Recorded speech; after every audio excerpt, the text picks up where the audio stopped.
கல்விக்கான ஒதுக்கீடு 25 ஆண்டுகளில் 3க்கு 1 பங்காக குறைக்கப்பட்டிருப்பதாக பாமக தலைவர் அன்புமணி குற்றச்சாட்டை முன்வைத்திருக்கிறார்.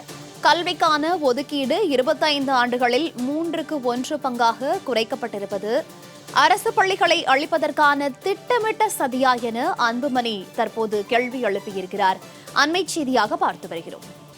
அரசு பள்ளிகளை அழிப்பதற்கான திட்டமா என்று அன்புமணி குற்றச்சாட்டை முன்வைத்திருக்கிறார். பாமக தலைவர் அன்புமணி தற்போது கல்விக்கான ஒதுக்கீடு 25 ஆண்டுகளில் 3க்கு 1 பங்காக குறைக்கப்பட்டிருப்பதாக தற்போது குற்றச்சாட்டை முன்வைத்திருக்கிறார். இந்நிலையில் அரசு பள்ளிகளை அழிப்பதற்கான திட்டமா எனவும் கேள்வி எழுப்பியிருக்கிறார்.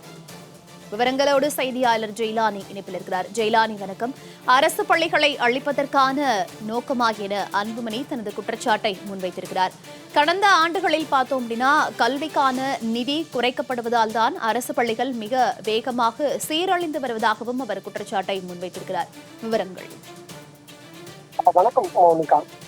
கல்விக்கான நிதி ஒதுக்கீடு என்பது கடந்த 25 ஆண்டுகளில் 3ல் 1 பங்காக குறைந்திருப்பதாக அன்புமணி ராமதாஸ் குற்றச்சாட்டியிருக்கிறார். குறிப்பாக இந்த செயல் என்பது அரசு பள்ளிகளை அழிப்பதற்கான திட்டமிட்ட சரியா என்ற தோணியில ஒரு கேள்வியையும் அவர் அறிக்கையில எழுப்பியிருக்கிறார். குறிப்பாக தமிழ்நாட்டில் பள்ளிக்கல்வித்துறைக்கான நிதி ஒதுக்கீடு குறைக்கப்பட்டிருக்கிறதா, உயர்த்தப்பட்டுள்ளதா என்பது தொடர்பாக விவாதங்கள் என்பது தொடர்ச்சியாக எழுந்திருக்கக்கூடிய இந்த நிலையில தான் ஒட்டுமொத்த கல்வித்துறைக்கும் ஒதுக்கப்பட்டிருக்கக்கூடிய நிதியுடைய அளவு கடந்த 25 ஆண்டுகளில் ஒப்பிட்டு பார்க்கும்போது 3ல் 1 பங்காக குறைந்திருப்பதாகவும் அரசின் தேவையற்ற செலவுகளுக்கு கூடுதல் நிதி ஒதுக்கப்படும் நிலையில் கல்வித்துறைக்காக நிதி தொடர்ந்து குறைக்கப்படுவது கண்டனத்துக்குரியது என்பதாக அதுக்கு கண்டனம் தெரிவித்து தனது எக்ஸ் வலைதள பக்கத்துல அறிக்கை மூலியமாக தெரிவித்திருக்கிறார்.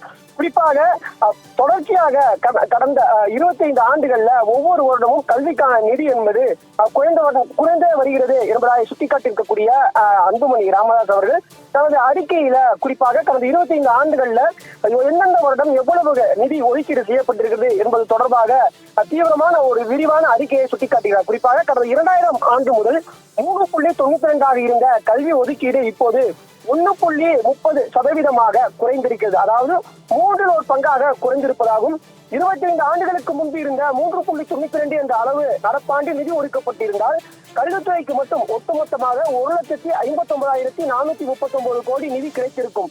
ஆனால் இப்போது ஒதுக்கப்பட்டிருக்கக்கூடிய நிதி அதைவிட குறைவு. குறிப்பாக 1,06,519 கோடியாக குறைக்கப்பட்டிருக்கிறது.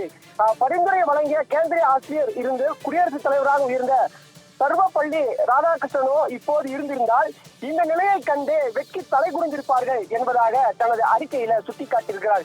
இந்த அவல நிலைக்கு தமிழ்நாட்டை கடந்த 60 ஆண்டுகளாக ஆட்சி செய்யும் அனைத்து கட்சிகளும் தான் பொறுப்பேற்றுக் கொள்ள வேண்டும் என்பதாகவும் இந்த அறிக்கையில அவர் சுட்டிக்காட்டுகிறார். குறிப்பாக கல்வித்துறைக்காக அரசு நிதி ஒதுக்கீடும் அரசு பள்ளி மாணவர்கள் சேர்க்கைக்கும் இடையே இந்த பள்ளிக்கான அந்த நிதி ஒதுக்கீடு என்பது முக்கியத்துவம் ஆகிறது.